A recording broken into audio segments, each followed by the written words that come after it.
Fala pessoal, tudo bem com vocês? Espero que vocês estejam bem. E na aula de hoje nós vamos falar sobre a geografia, no seu estudo e na sua análise sobre a estrutura geológica do Brasil e a sua formação com relevo. Vamos lá? Então, pessoal, o que é importante a gente entender? Primeiro é saber o que é a geologia. A geologia, ela vai ser a ciência que vai ser responsável para estudar toda a constituição, a formação e a estrutura e as mudanças que vão ocorrer na litosfera, ou seja, na crosta terrestre. A geologia vai se debruçar aí para estudar todos esses fenômenos que vão interferir nessas estruturas, como os terremotos, os vulcanismos, os movimentos de placas tectônicas e tudo mais, ok? Então, perguntas como essa e essas análises faz a gente pensar o seguinte, levantar algumas perguntas famosas, como por exemplo, por que não ocorrem terremotos no Brasil? Ou por que a sua localização está ou não está no centro? Faz ou não faz diferença onde nós estamos? Gente, claro que faz. Essas perguntas são respondidas porque a nossa localização no meio ali da placa tectônica sul-americana fazem com que a gente tenha uma estabilidade. A gente não está numa área de atrito entre placas, ocasionando uma estabilidade tectônica.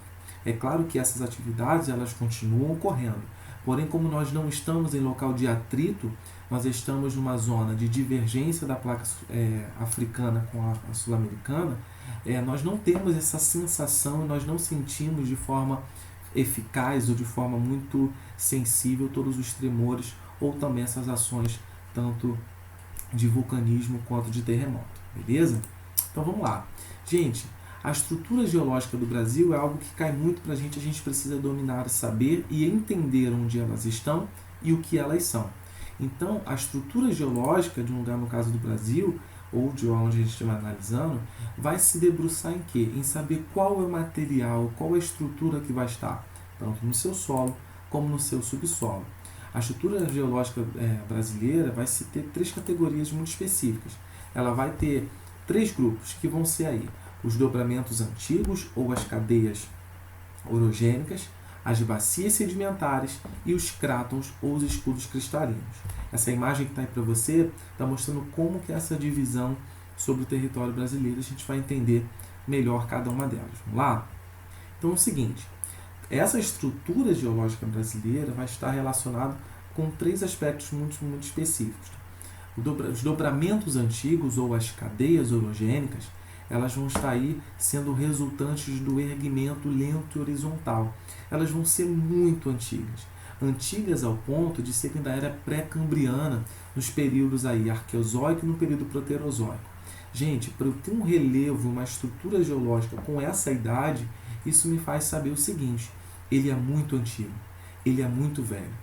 Por ele ser muito velho, ele vai ser muito castigado pelos agentes erosivos, ou os famosos agentes exógenos, lembra disso? Então, a água da chuva, o vento, vão ser responsáveis por fazer o desgaste dessa rocha. Então, algo que você não pode esquecer é o relevo do Brasil, né? A estrutura geológica dele é muito antiga, que vai datar aí da era pré-cambriana, e ele vai ser muito desgastado por conta dos agentes erosivos, ok? Então, se eu falo aí escudos cristalinos, os maciços, os crátons ou as plataformas, vão ser nomes que vão estar apresentando para a gente qual é a estrutura que esse recorte vai apresentar. Então, tem que entender o que são cada uma delas. Então, se eu falo, gente, que os escudos cristalinos vão ser o quê? Vão ser rochas muito antigas, como eu falei antes, da era pré-cambriana e do paleozoico, vão ser desgastados pelo relevo. Se eles são desgastados, eles vão ter baixa altimetria, eles vão ter baixa altitude por sofrerem muito processo de erosão. E aí tem as particularidades dela. Quando tem essa estrutura geológica que está em contato com a parte externa, que está em contato com a parte da litosfera, com a parte que vai apresentar os processos erosivos, nós vamos chamar que essas áreas expostas vão receber o nome de cráton aflorado, esses escudos aflorados. E aí a gente olha para o Brasil, a gente tem, no caso, o escudo das Guianas. Esse cráton que está aparente, que está visível, ele está sofrendo um constante processo de erosão. A parte estrutural que está recoberta por terrenos sedimentares, ou seja, ele está rebaixado e por cima dele há alguma outra coisa, nós vamos chamá-los de embasamentos cristalinos ou plataforma coberta. Geralmente, ele está recoberto por um material que foi sedimentado. E aí, nós temos a terceira categoria, que vai ser as bacias sedimentares. Ok? Então, vamos lá.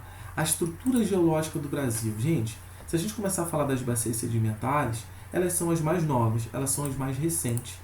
As bacias sedimentares vão ser resultante de quê? De todo o acúmulo de áreas mais rebaixadas que foram sofrendo ali a alimentação e a sobreposição de material oriundo de desgaste das rochas, por terremotos, por toda atividade também externa, foram sofrendo e recebendo esse material ao longo do tempo geológico, fazendo com que toda essa área no Brasil tenha aí seja recoberta de mais de 60% do território brasileiro é composto de bacias sedimentares. O que nós vamos encontrar nela, gente? Questão que sempre aparece em concurso, vestibular ou em provas militares. Que tipo de recurso, na maioria das vezes, nós encontramos nas bacias sedimentares? Combustíveis fósseis, como o carvão mineral, como o petróleo e, consequentemente, o gás natural. Okay? Dentro dessa estrutura, também falando das bacias sedimentares, é importante a gente entender que elas vão se formar na era paleozoica, na mesozoica e na cenozoica, que é a era mais recente da estrutura geológica. Por isso que eles vão ser partes sedimentares de materiais orgânicos que foram se sobrepondo no decorrer dos anos. Essas áreas vão ser, na maioria das vezes, longínquas de atividades vulcânicas, por isso que elas permitem essa sobreposição no decorrer do tempo, fazendo com que elas tenham aí lavas muito endurecidas e desgastadas, porque elas não têm renovação desse tipo de atividade, apresentando o que, gente? Na maioria das vezes, um solo de terra roxa. Essas bacias sedimentares também vão apresentar solos para a gente com camadas horizontais. Eu vou perceber que elas têm textura, coloração e estruturas diferentes no seu processo de sedimentação. E por fim, nós vamos entender que as bacias sedimentares elas têm pouca ação tectônica no Brasil, como eu falei anteriormente. Beleza? Então vamos continuar. Gente, os crátons, ou esse nome de escudos cristalinos, eles vão ser nada mais do que terrenos muito antigos, amplamente erodidos e de baixas altitudes. Esses cratons vão ser encontrados na maioria das vezes no norte do Brasil e nas Guianas, e as únicas exceções porque vão possuir grandes altitudes, ou seja, os maiores picos que a gente encontra de altitude vão extrair no extremo norte do Brasil.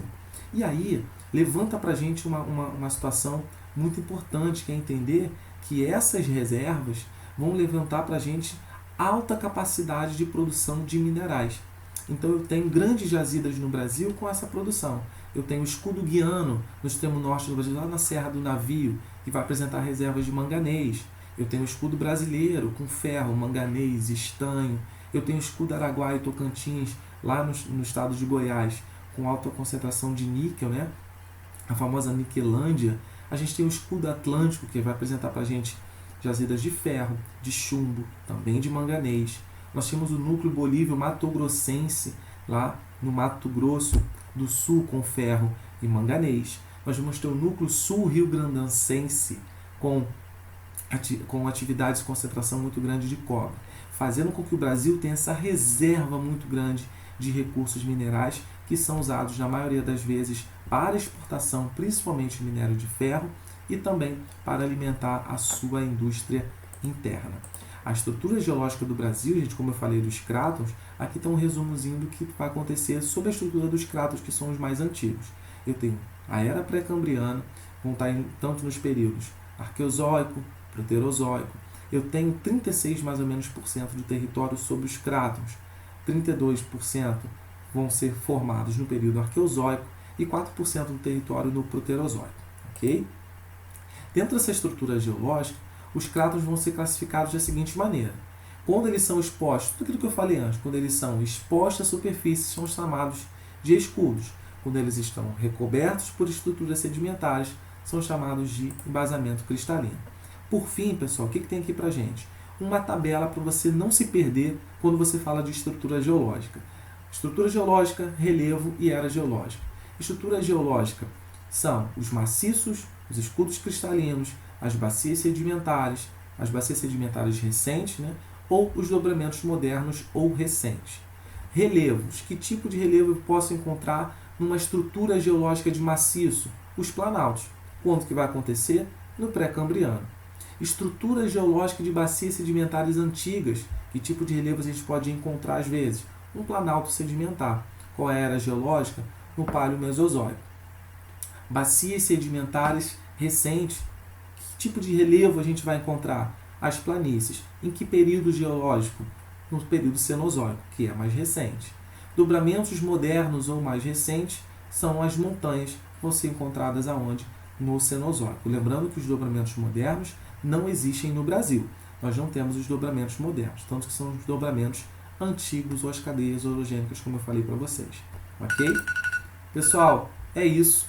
Bons estudos. Vamos estudar, vamos para frente. Se Deus quiser, vai dar tudo certo. Um abraço, pessoal. Fica com Deus.